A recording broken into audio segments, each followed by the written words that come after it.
dami nating projects together. How do you balance it all? I don't know.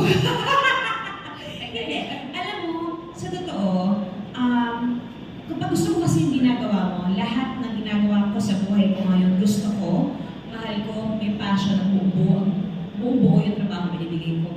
Hindi ako nakakaramdam ng pagod. More so, there's time management. Importante yung time management and yung support mo with your partner. Siyempre, sisiguraduhin mo you spend time with your kids, each one of them, kasi ang mga anak namin, 5 years apart ang pagitan ng bawat isa sa kanila. So, iba-iba talaga sila ng level ng pag-iisip, iba-iba na sila ng mga problema sa buhay. So, you actually spend quality time. Nag-date si Rai at si Lucio, nag-date si Rai at si Johan. Kami din ni Johan, nag-date kami. I mean, those are memories na hindi mo mabibili sa Toy Kingdom, na kahit na hindi mo din mabibili sa mga apps, hindi sila online. It's a memory that you create with your family na hindi mananakaw. So napaka-importante sa akin.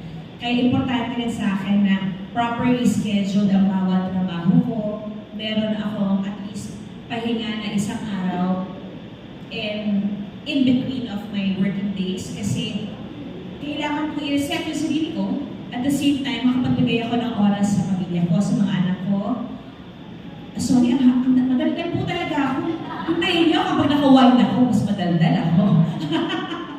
Pero I make it a point, pag may pasok, I make it a point, ako yung nagising sa kanila, ako yung gagawa ng pagkain nila sa umaga, sasabayan ko sila sa almusal, i-attend ko sila sa first days of school nila. I make little notes sa mga baon nila. Same goes with my husband. Lalagyan ko rin siya ng notes. Little things of letting your family know that you think of them and how much you love them just makes me happy. And hinahanap pala nila yun, yung mga notes na yun.